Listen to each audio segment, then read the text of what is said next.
internautas de Visión Global. Hoy estamos presentando un programa más en vivo y en directo con el diputado Américo de Gracia, por supuesto, quien les habla, y el programa Desde Guayana, que obviamente lo hacemos en la sede central de Visión Global, pero que la idea es transmitir también que Guayana no es una isla. Guayana es también un territorio que forma parte de Venezuela y que es afectada del mismo modo, de la misma manera, en las mismas circunstancias que es afectada todo el territorio nacional. Hay varios puntos que hoy quisiéramos formar parte de esta agenda y de este programa. Uno de ellos es el cumplimiento, hoy martes 16 de julio del año 2013, se cumplen 27 días de paro continuo, sistemático y permanente de 4.300 trabajadores que forman parte de la nómina diaria de Minerven, al sur del estado Bolívar, en el municipio del Callao, y la principal aurífera del país. Empresa, por supuesto, del estado venezolano. Hoy forma parte del decreto 8.413 y de la nacionalización del oro, pero que lamentablemente, a pesar de su precio, llegó nuevamente a otro precio récord.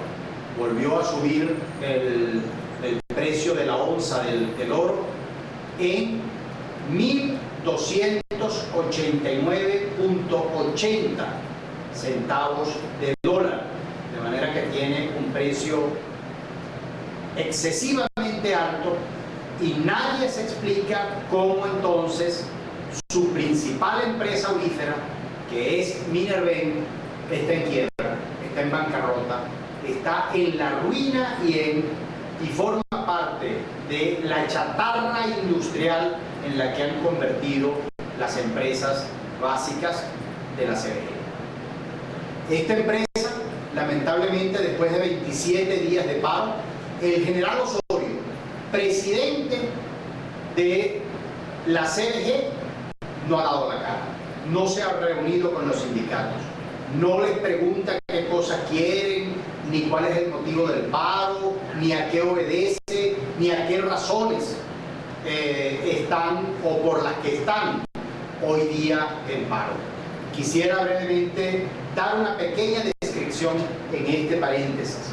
Por ejemplo, hace más de un año que no se les paga caja de ahorro a los trabajadores de Minerven. No se les liquida el fideicomiso ni sus intereses. No tienen ni gozan de plan vacacional ni de vacaciones desde hace más de 3 años. Ni se les paga ni se les cancela ese concepto. No disfrutan de ese estatique a pesar de las jornadas trabajadas. Una empresa básica del Estado es quien viola la ley que el mismo Estado en la Asamblea Nacional sanciona y el presidente le pone la rúbrica y la firma para el ejecute. Pero es justamente una empresa del Estado quien viola esta cláusula no solamente social y legal, sino también desde el punto de vista contractual. Discusiones de contrato colectivo divididos en 2 tandas. Una tiene más de 5 años porque hay 3 sindicatos que se disputan las mismas. Luego de la nacionalización de la industria del oro, vino el complemento de todas ellas en un solo grupo laboral. PMG, Rusoro, Benrusca, Minerven se agruparon en una sola y vamos a dividirla en dos grupos. El grupo original de Minerven tiene 5 años que no discute contratación colectiva y el grupo que se anexó posterior a la nacionalización del oro tiene exactamente 8 años que no discute contratación colectiva. Sin embargo, los jerarcas de esa empresa, los grandes gerentes, no discuten, no atienden, no resuelven. Dicho punto que por supuesto le interesa. Y tampoco pueden cumplir con las cláusulas anteriores de los otros contratos colectivos. Quisiera hacer un paréntesis en este particular, lo he dicho también en este programa en otras ocasiones, pero quiero refrescar la información.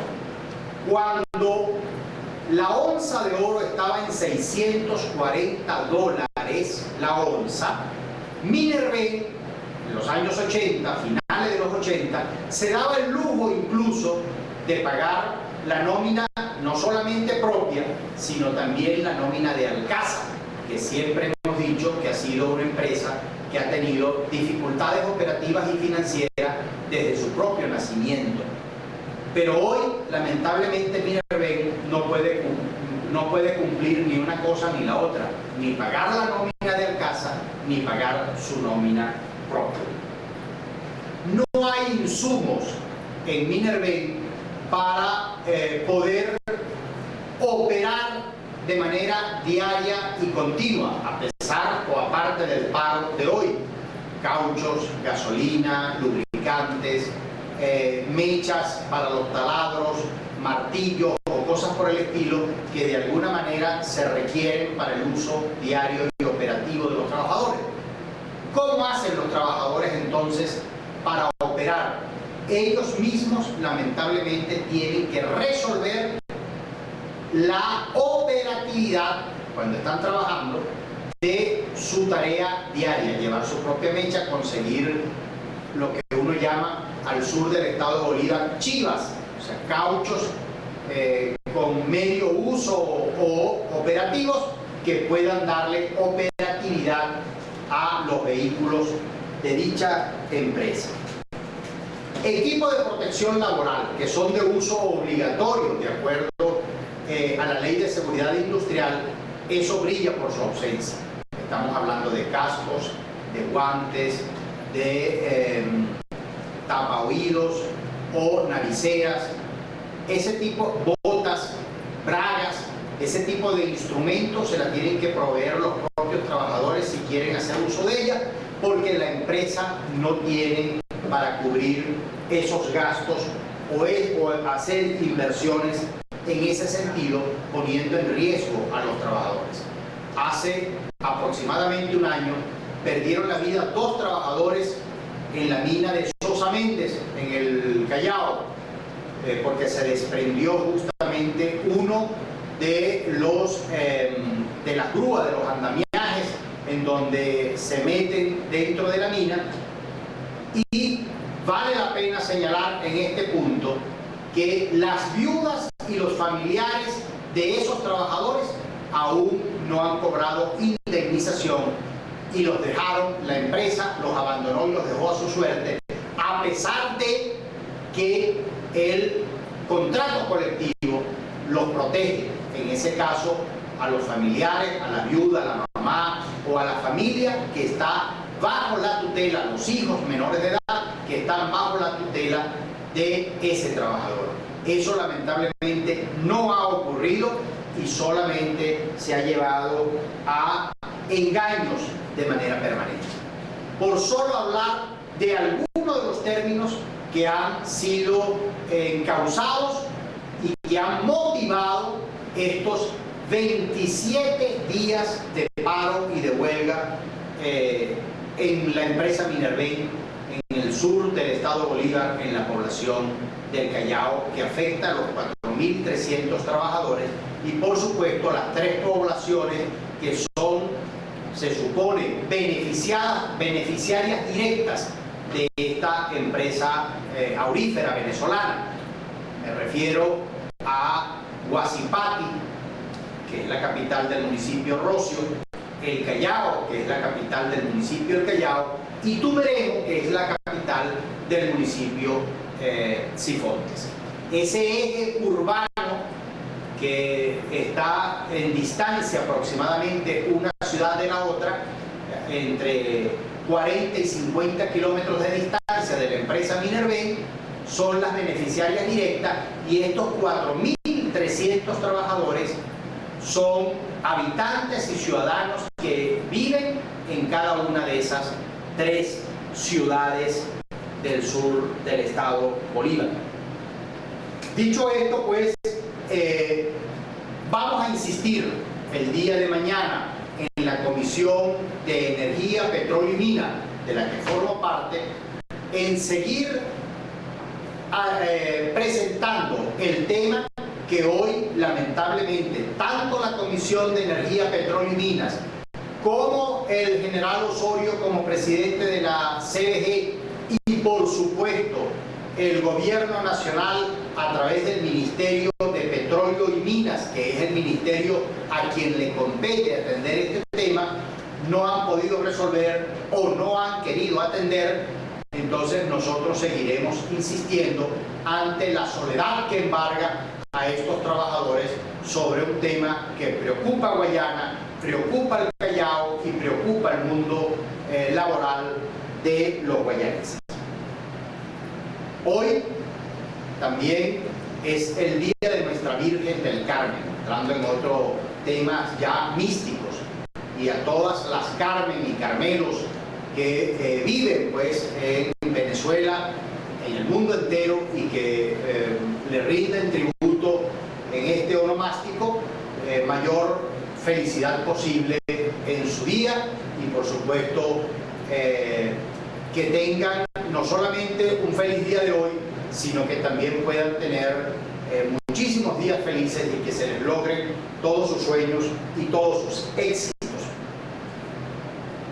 Hoy también fue noticia a nivel regional, en toda la prensa regional del estado Bolívar, cada uno de los periódicos reseñó la demanda a la que está siendo objeto por difamación e injuria el diputado Andrés Velázquez, el diario El Correo del Caroní, la periodista Clavel Rangel y el editor David Natera.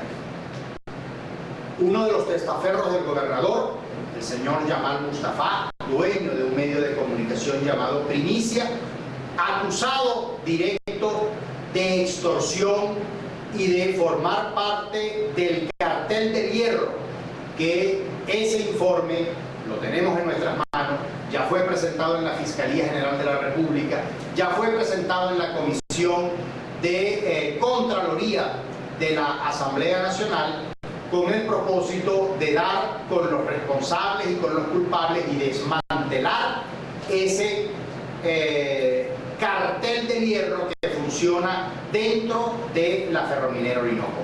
Estamos hablando de dos temas distintos. Uno es el tema de el rey de la cabilla, o el cartel de la cabilla, o la mafia de la cabilla, y otro es el cartel del hierro. Así como hay la mafia del oro que opera en Minerven y producto de el decreto de nacionalización del oro, que criminaliza la actividad minera y la convierte en un hecho ilícito del que se han enriquecido, y ya lo hemos mencionado también en varias oportunidades, con el oro, así como hemos denunciado la mafia del aluminio, que opera con los cupos del aluminio de las empresas básicas que operan en Guayana, Benalum, Alcasa, Bausilum, Interalúmina. Así también existe la mafia del hierro, que opera en la ferrominera, y la mafia de la cabilla, que opera desde Sidor. ¿Dónde está el punto de enlace de cada una de estas mafias? Por eso lo hemos dicho, y está reseñado en el informe de contrainteligencia militar de la extinta DIN, ahora se llama de esta manera. El cartel del hierro que funciona dentro de la ferrominera tiene su epicentro en Rangel Gómez. Rangel Gómez es el actual gobernador del estado Bolívar, anterior presidente de la CBG desde el año 2001, y desde el año 2001 controla prácticamente y opera las empresas básicas a través de distintos operadores y gerentes y operadores políticos y financieros. Me refiero a Rawat Sadat, que está hoy detenido en la DIN por esta investigación, y quería simplemente narrarles un capítulo que tenía que ver y que tiene que ver, por supuesto, con el capítulo que guarda relación con el transporte aduanero allí en el puerto de Palúa, en las inmediaciones de la Ferrominera Orinoco o en el puerto oficial de la Ferrominera Orinoco. Ellos llegaron a monopolizar el transporte de cargas pesadas, de exportación de material ferroso hacia el exterior, sin tener un solo buque en mano, sino que, por el contrario, utilizando terceros, contratan a estos terceros para que operen los buques, siendo ellos los beneficiarios, pero como no pueden modificar, porque eso sí está regulado, los precios de la carga en los muelles, entonces crearon una penalización que por un día que no lleguen a cargar a tiempo esos buques, le pagan, la ferrominera tiene que pagarle a los empresarios $10.000 diarios. Así acumularon $120 millones durante el ejercicio fiscal del año 2011. Eso está registrado en el expediente, eso está denunciado en el expediente, y ese fue uno de los motivos por los cuales el señor Juan Álvaro Dionisio, el coronel de la Guardia Nacional, que apodan el Tiburón, fue quien fabricó y construyó la extorsión partiendo de este hecho. Descubrió el ilícito de cómo construían y cómo hacían para construir el fraude y hilvanar todo este tipo de acciones fraudulentas, y por allí fue donde mordió.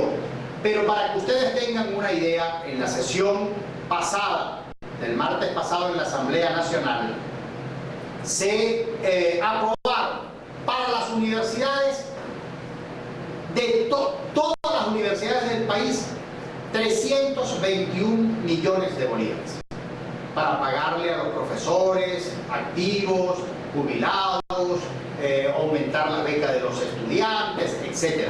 321 millones de bolívares a nivel nacional para todas las universidades del país en crédito adicional.